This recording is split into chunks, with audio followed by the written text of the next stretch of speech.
Hey folks, well, we said we'd do it, we're doing it. It's Teepa, and I have Abby here with me, who's gonna be a voice in the background. She will be my carer. And what we're gonna work on first is I'm gonna talk about this idea of loops and skips. Loops and skips. And they're the kind of thing that tend to happen when somebody is moving into the middle range of living with dementia, where I have a cycle and I can go through things, but then instead of moving on to something else, I skip back and I loop again. So rather than moving forward, I just get into a repeat pattern. So I'm going to give you a couple of examples of how that might play out or sound on my part, but also on your part, if you're the carer. And you don't mean to contribute, but you sometimes do. So I need to go to the bathroom. Teepa, you just went to the bathroom. No, I haven't just gone to the bathroom. We just came from there. Well, I need to go. Why are you? You can't have to go again. You haven't even. I need to go. I need to go now. I'm going to have an accident if I don't go now. Literally just came from the bathroom. I did not. I couldn't have. I really need to go. Fine. That was one loop. Or it could be, can I have a cup of coffee? I'd like a cup of coffee. You've had like 5 cups of coffee today. I just got up. Teepa, you've been up since 9. Well, you've had coffee all day. What time is it now? It's 6:30. 6:30? Well, yes. Then I need a cup of coffee. I haven't had any. No, you've had coffee all day. That's all you've had today. It's just early. I don't know what you're talking about. If you have coffee now, you're not going to sleep at all tonight, and then you'll be up all night. Tonight? It's 6:30 in the morning. What are you talking about? It's 6:30 at night, Teepa. No, it's not 6:30 at night. I would know if it's 6:30 at night. You can't have coffee right now. It is too late. Why can't I have coffee? I'm a grown woman. If I want coffee. Yeah, but you need to sleep tonight. Okay, so. And I get your frustration. Because what's happening here is my brain is farting. I don't know a better way to say it. It's like I have brain farts. And what happens is I'm missing some stuff and I'm getting some stuff. And if I could consistently get and miss things, it'd be great, but that's not how it works. So what's happening is I just had an experience. I went to the bathroom, I voided, it was fine. I get out, and rather than going, okay, so what comes next? My brain goes, okay, what do I do now? And the most recent thing that I did seems to be a thing that sort of catches my brain and goes, you need to go to the bathroom. And it's like, and it was fun. Now you or I, not having dementia, we go, but can you not pick up on the cues? And it's like, no, because this part of my brain is closer to this part of my brain, that this part of my body is close to this part of my brain. And so unfortunately, because of the wiring the way it is, there's an automatic reflexive almost, but it's not. It's in the cortical brain, but it's just that my brain gets sucked into this, well, I've got to go to the bathroom. And I'm actually not getting the message from my bladder. I'm getting this fake message that's coming from my brain that says, yeah, you do need to go. I mean, and if you don't hurry up, you'll have an accident. Well, that may have been how I felt before when it had been, I had a full bladder because it was nighttime and I woke up and I just barely made it to the bathroom in time. Well, that gets imprinted in my primitive brain called the amygdala. And so I'm afraid I'll have an accident. And so the amygdala gets really bossy and sneaky. And so it says, yeah, you better get to the bathroom because you'll have an accident. And then I go and I don't have an accident, yay. And I come out, but then when I can't think of what I do next, the amygdala pops up and goes, we'll have an accident. Yeah. Let's do that thing again. That feels good. That thing again. That's something you can do. And so often people get stuck in loops of things that are really like annoying. So they might be eating or drinking loops, or they might say, I've already eaten. I don't need to eat. And so they're skipping that part and they're moving on. Sorting things tends to be something. I've got to look for something. I'm going through my papers. I'm going to go through my papers. I'm going through stuff, and I'm going into cabinets, and I'm getting things out of cabinets, and I'm moving them around, and then I'm getting them out of cabinets again, and it's sort of like packing a bag. It could be risky things though, like taking medications. So I don't think I've taken my medication, so I take my medication again, and I don't think I've taken my medication, and I take my medication, and so you are like, where did all the medication go? Well, I've only taken what I'm supposed to. But unfortunately, there's another piece of it, which is controlled by the hippocampal area, which is the learning and memory center, which allows me to learn and hold on to things, but it also allows me to keep up with the passage of time. Like, it's just been a few seconds. It's just been an hour. It's just been one day. And so what happens is I think it's been a whole day. It hasn't. I mean, that was just a few minutes ago, a few seconds ago. And so I'm repeating at an accelerated rate. I'm repeating way too often, way too frequently. And yet I think I haven't had my pills today. So that means I'm taking them all the time, or I think I already took my pills and I'm not taking medication like I should. So this should be the moment where your brain goes, oh, so then we have to monitor. And the answer is, well, yeah, somehow that has to get checked and monitored. There either has to not be access once they're taken, but there also has to be checking that they did get taken and they didn't get put in my hand. Oh yeah, I don't want to take these with coffee. I know to get water. And I put them down to go get the water. But between here and the water, there's a host of things that I can get engaged in. Because this looping and skipping. Now, skipping is where I skip things. So I took the medicine, I set it here, but now I don't come back to it. I skip. And yet I have no awareness that I skip. So if I look in the medication holder and I say, yeah, it's gone, I took it. And I might even have the orange juice sitting out. And I say, well, now, wonder who set the orange juice out here because I took mine. So that idea of my brain playing tricks on me, it truly does. And yet it's not always consistent. I can have good days where I'm great. And so everybody gets excited because you think, okay, she's got this. She's got this pattern down. And then there's the, uh-oh, what happened to the pattern? Because I can't keep the pattern consistently. And it's all about the fritzing in my brain. The wiring not working sometimes and working other times. But it's not so severe that I have structural destruction. So my structures haven't disappeared. It's just the chemistry sucks. So when I say to Abby, I got to go to the bathroom, Abby's first response is going to be a reflection. Oh, you're needing to go to the bathroom right now. Huh. Okay, well, tell you what. Oh, hey, listen, let's head on over. And what you want to do is start moving with me and see whether in moving with me, you can point something out. So was it a momentary, I sat back down and I didn't know what to do, in which case this is called transition. And it's tricky because you've got to be responsive. If I come out of the bathroom again and I do need to go pee and you hear the tiniest little amount of urine or not any urine come out, and I come out, and that's when you want to do the transition. So people are tempted to try to get the person to not go back to the bathroom. And a better strategy is let them go. Sure. But then as they come out, go, oh, good, just who I was looking for. Because I want to catch you with an interjection that's at the right moment, that I can then transition you to something else that's going to engage your eyes, your ears, and your body in something hopefully in a different space. Because if I come back to the chair, there's a higher risk that I'm going to... You would like to go to the bathroom. Recycle, yes. And so the same thing with the coffee. So wanting to engage me in some way that gets me out of that looping. But you have to catch it at the right moment. So as I'm finishing or drinking my coffee, oh, hey, Tifa, I want to show you something. Oh, okay.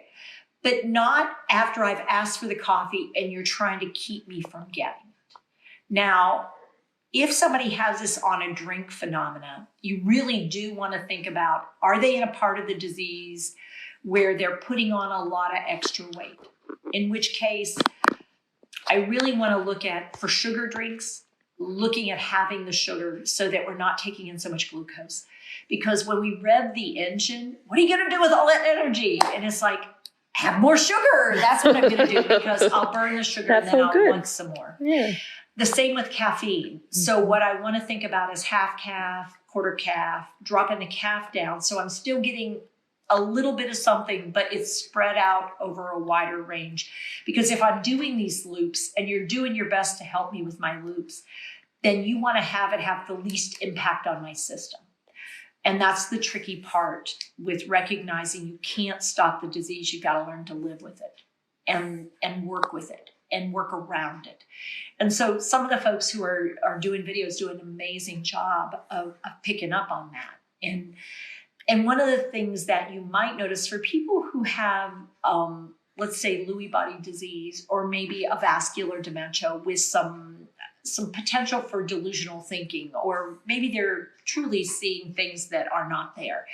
If that's the case, and I'm seeing things, and so I say, yeah, I think she's mean too. Yeah, I know. You're a good friend, and she's not. You know what I'm saying? Who are you talking to? The people in there, the ones that in your listen cup? to me. Well, yeah, they listen to me like the other one doesn't. What? Yes, you're absolutely right. There is a reticulation of it. Tipa. That's it. You're talking to your cup? Yes, the people in it, not the cup, the people. People in your cup. There are people, yes, there are people and they care. Tipa. There are people that actually care. I know it's hard to imagine the furniculation of the caring, but that's what it is. The furniculation. Okay, so what Abby's doing is not a friendly reflection and support. What she's doing is judging. Some judgment going on for sure. And what she's doing is not noticing what's the message I'm sending. You want somebody to hear you. I do want somebody to hear me, and these people are listening to me. Yeah.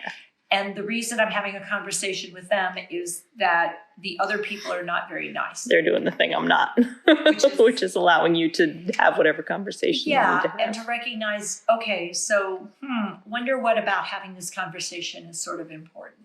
Why is, kids have imaginary friends for a reason. And we think it has to do with that sense of wanting to communicate, wanting to connect, wanting to try things out. Sometimes feeling alone and scared, and by being part of something, you're less scared and less alone. And that particularly can be when I feel threatened a little bit. Feeling isolated, feeling trapped, feeling alone, feeling unlistened to is a real problem for people when their brains are not working really well. And so when I start talking here, listen to what I'm saying and see if you can figure out the message. So, Abby, from what I said, what's something you might think about doing? Becoming a co-partner in whatever it is that people are not making you feel heard about. So, yeah, So I haven't been listening to you lately. Yeah, you're feeling not heard. It sounds like you're sort of frustrated with me that I'm not listening. Yeah. And my voice isn't very friendly sometimes. I'm sorry, because I'm trying to be, and I know this is really hard for you, and it's hard for me, and you're not liking me sometimes right now. Yeah. Say out loud and let the person respond to that, because now when you're doing it, it really is. Sometimes we will also see that people will, I'll go ahead and pull up another prop, because in my experience, this is another thing that can happen is, so I think she wants to go for a walk, but she's afraid to say anything because what if they say no? Yeah, I know you want to go, but I don't know that I can take you because there are forces beyond me. And I know that you may be thirsty. Yeah, because you look sad. Is he looking sad? Yeah, I think he's sad. Think we should get him something to drink? Well, I think maybe he wants some water. I don't know what it is he'd like, but I know that he wants to go somewhere, but he's afraid they won't take him. He's worried he won't be allowed to go? Yeah. Yeah. I mean, I'm afraid he's going to start crying. Do we want to take him to the kitchen or take him for a walk? Well, we could. What do you think he'd like to do? The kitchen first or the walk? Does he look more thirsty, or? I think he'd like to go to the other place, the one you said. The other place for the walk? No, for the kitchen. I don't. Do you to the that one? And get him something to drink. Okay. He's a thirsty guy, huh? Maybe he is. And what this might be is my effort to talk to you but I don't actually feel real comfortable talking to you because I'm having, what'd you notice I couldn't find? Nouns. Yeah, the nouns. And so I feel more comfortable talking to an animal or talking to my baby or talking, and yet I may be trying to express my own needs in a very limited way. And other times I might be able to do it, but there are times when people will actually talk to an animal or an item to share that data. To share the data, but I don't. And so what I say, you don't want to be held accountable for the data if it doesn't go well. He needs something. He wants to go for a walk. What I'm actually maybe wanting is I want to go for a walk, but it might not be a walk. It might be another word, but the only word I can think of is walk. And so this whole talking to this creature, I don't feel judged. I don't feel like if I do it wrong, it's okay. And this is a lot safer to have up close to me and looking at me. And this back and forth thing, I might not be hallucinating. I might be simply trying to have that conversation. Yep. And so we can misinterpret data pretty regularly. Or I can make you feel really bad about sharing what you're sharing without meaning to, by judging what you're doing with like, the reindeer. It is like, well, instead of hearing your message, to figure out how to do this, and I just don't know. And based on what I give you back, makes it more okay or less okay for you to ask me for what you need, or try to. I might actually just get away from me, get away from us. He's not anything of yours.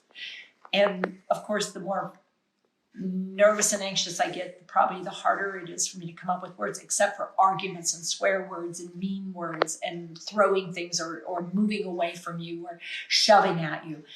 And then, of course, then the label comes again that I get aggressive. Right. And the problem is I feel trapped already. Both I'm trapped in my mind, I'm trapped in my inability to come up with words, but then I'm also trapped in a relationship that I can't make work for me. And it's a hard place for both of us to be. It's not something that either of us are choosing to be ornery about, but both of us are struggling with this shift. Right. So someone's asking, what about auditory hallucinations, like someone singing? Yeah, that actually, singing and sounds are not that uncommon, particularly for people who are having difficulty with understanding what's happening to their brain. So sounds that they hear get reinterpreted by the brain as something that makes sense.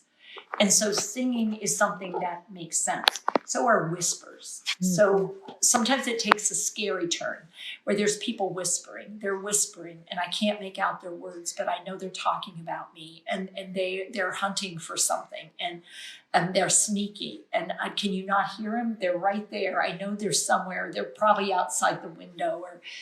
And so I hear sounds of whispering. Singing is sort of disruptive because it feeds into a rhythm. And so I can often not listen to what you're saying.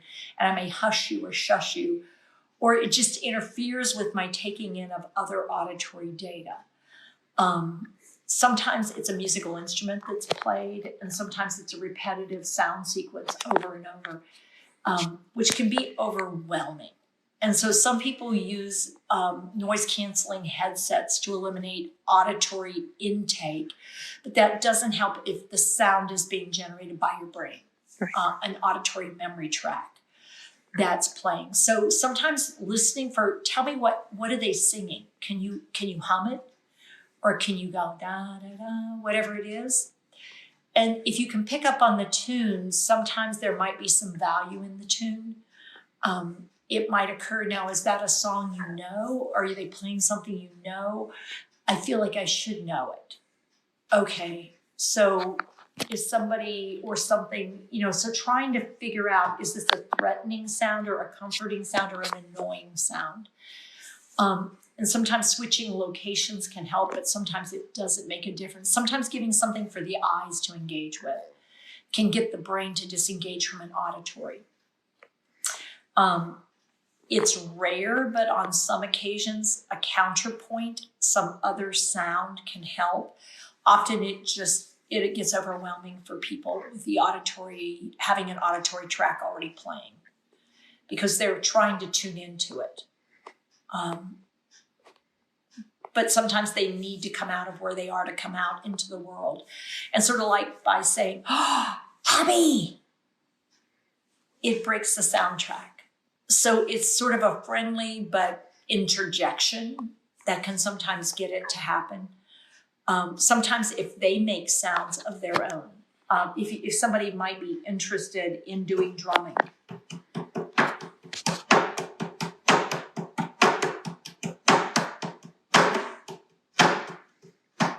it can sometimes, and again, it's not always, it's not never, it can sometimes break the pattern, but it'll be back. If it's a rhythm pattern that gets established in the brain, it's the brain's way of trying to send messages that are really crappy messages.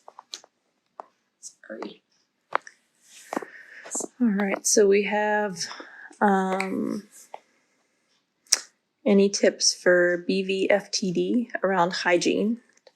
Dad seems almost normal but refuses to bathe or change clothes. Yeah, behavioral variant frontal temporal dementia. Yes. So BVFTD means behavioral variant frontal temporal dementia. And one of the things that routinely gets problematic is bathing, grooming, oral hygiene, body hygiene, because for people who have behavioral variant, it feels intrusive and it doesn't seem needed, and there's a whole lot of stuff going on. So one of the things to think about, are there moments or opportunities for shifting into something that might be a grooming thing? So I'll start with people's hands.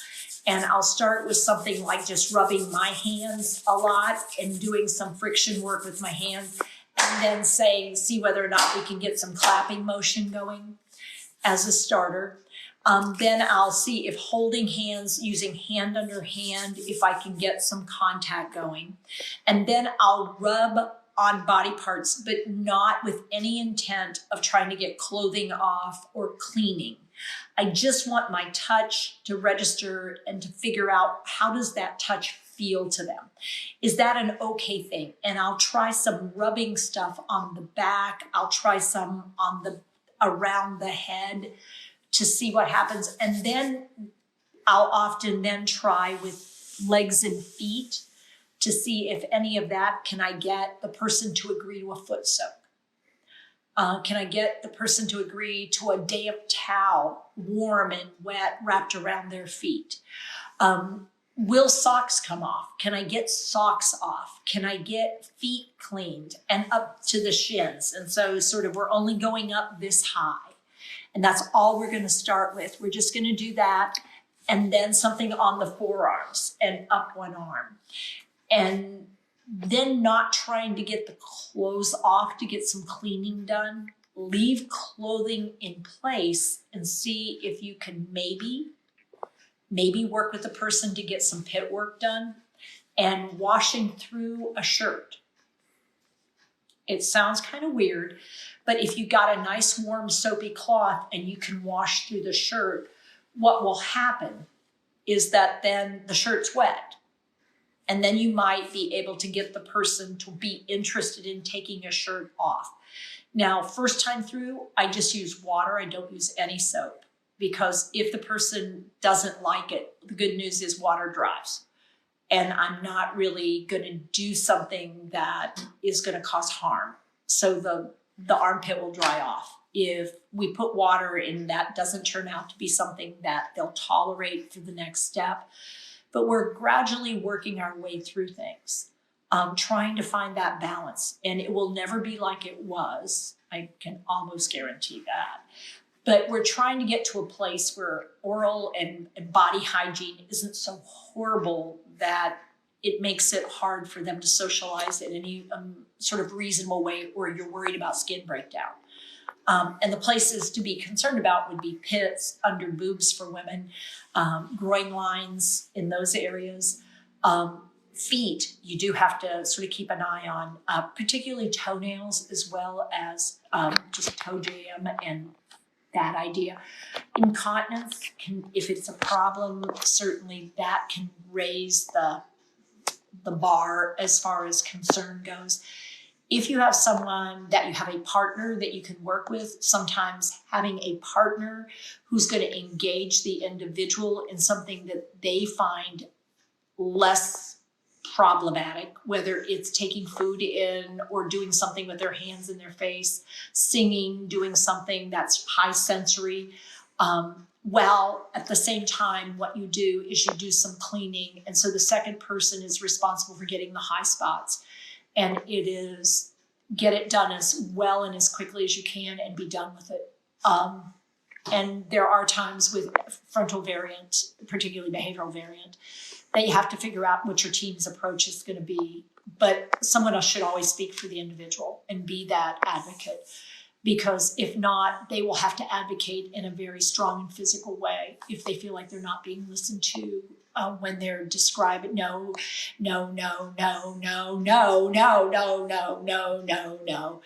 or so looking at how we can do things, and it's tricky, but yes.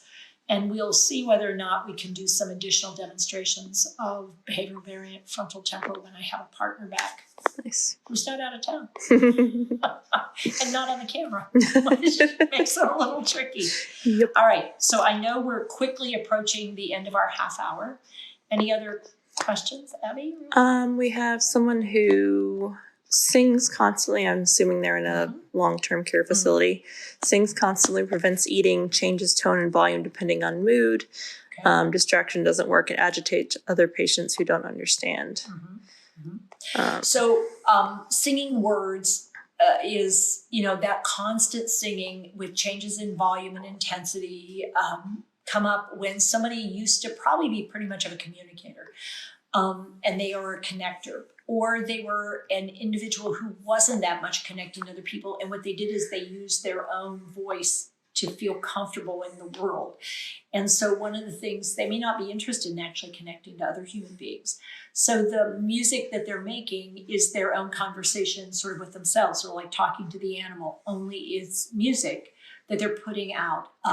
Sort of like people who might be chain smokers, people who might be chewing gum all the time or eating something all the time. It's somebody who's very orally oriented. And when it's voice, what it means is they also like auditory. So they're oral and auditory rather than oral and kinesthetic. So there might be some kinesthetic. Look at a variety of the songs and whether or not with a partnership, you could get them to drop the volume. Will they allow you to sing with them? And if that's the case, this is a person, I'd be curious, lots of eye contact, not much eye contact. Lots of interest in others, not a lot of interest in others. Because if they don't have a whole lot of interest in others, then moving them away from other people might actually quiet them down. Because one of the reasons they might be really putting out a lot of sound and music is that they're stressed out by being in that environment. And moving them away from others and doing just a one-on-one and humming along with their singing might create more safety sense, and they might actually drop the intensity or the volume. But if they're not making a lot of visual contact when they're singing, more than likely they're not really using it to connect with people. They're using it as a self-stimulation or a calming technique that they're trying to use, maybe not real successfully, but it's a self-calming. And so many people hum. We think we don't like that until we get teeth grinding, and then all of a sudden humming is a whole lot less problematic. Is self-stim a common symptom of dementia for self-soothing? Yeah, we will see people with autism often do self-stimulation because, again, it's a way to engage my brain. And this is the flapping is one of those, it can be sort of self-injurious in that it can be real intense, or it could just be this repetitive click, click, click, do my fingers, all kinds of self-stimming kinds of behavior. Sometimes it's a rocking behavior. It's a very common thing we see with people who are living with dementia, who are starting to have a more difficult time engaging in the world around them in meaningful ways. So what I do now is create your own sensory that you can deal with. So this is my sensory thing. One more question real quick. People looking for people that have passed, mother or husband who has passed. What do you say for that? Yeah, so if somebody says, hey, I'm looking for my mom, the first response is to reflect, you're looking for your mom. Do you need her for something, or are you just missing her? So you want to come back about your mom. That's another way to go. If they're decent on language, if they don't have a lot of language, give them an either or, because that gives them the two options. Did you need her for something, or were you just missing her? Depending on what they say. Let's say, I'm missing her. Yeah, moms are amazing, aren't they? Now, is your mom a good cook? Notice I'm speaking in present tense. I am not trying to help them understand their mom is dead, she's not around. Because often when people are asking these questions and they're asking about people who have value to them, what it means is they're feeling lonely, isolated, scared, anxious. They don't know what to do with themselves. They don't know what to do with their time. They don't know who I am. They don't know what's going on. And so they're seeking that familiar. And they're seeking friendly, and they're seeking function, and they're also sometimes seeking forgiveness. Or they might be scared that somebody's going to get in trouble, and it might be them. And so I need to know more. I need to get curious, but I can't ask direct questions. But what I don't want to do is break the news. Now, if somebody says, is my husband dead? That's a very different question. You know, has my husband died? You're wanting to know if he died. Tell me a little bit about what you last remember happening. Well, I know he was real sick. And so in that time, yeah, he was real sick, and he was at the hospital, and the doctors were trying really hard. Yeah, he did not make it. It's a very different thing than I'm looking for my mom. Have you seen my mom?